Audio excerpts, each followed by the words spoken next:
now. Wave News at 11. We weren't allowed to have the input. We weren't allowed to have these discussions. We've only just been told that these things were going to happen.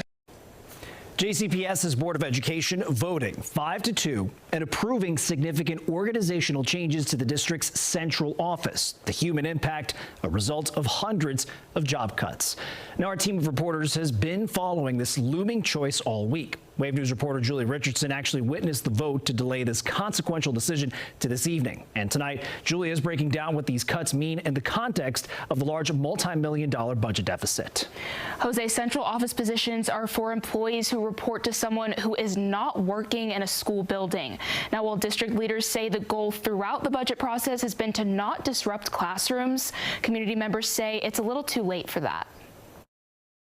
Of all the decisions that I've had to make in all the years I've been on the board, I would call this the most awful decision because it changes people's lives. The impact of the decision: 648 eliminated positions, 273 positions added, and 32 positions have also been reduced, either in salary or in number of days.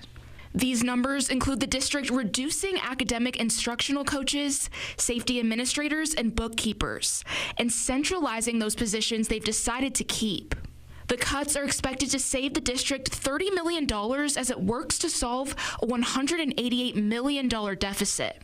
District spokesperson Carolyn Callahan says 300 positions will be cut from the central office.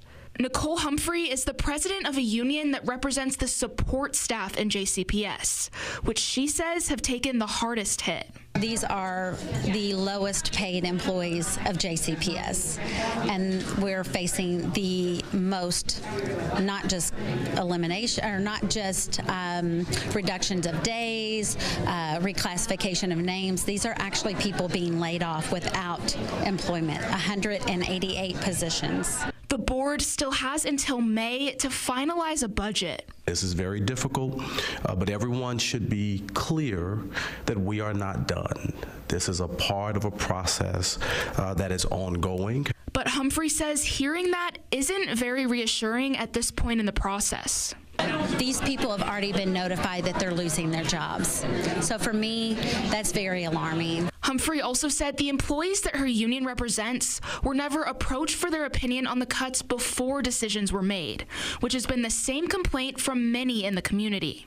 And board members like James Craig are acknowledging those concerns.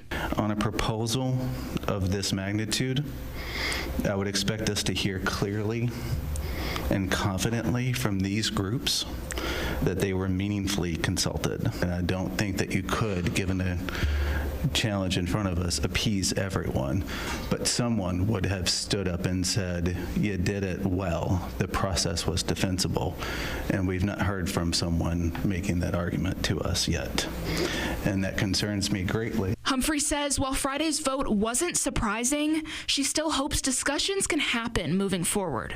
Hopefully we can have a collaborative effort with Dr. Yearwood and his staff and the school board to see if there might be other options. JCPS says if proposed cuts to early childhood education are approved next month, they'd get even more money to help balance the budget. Julie Richardson, Wave.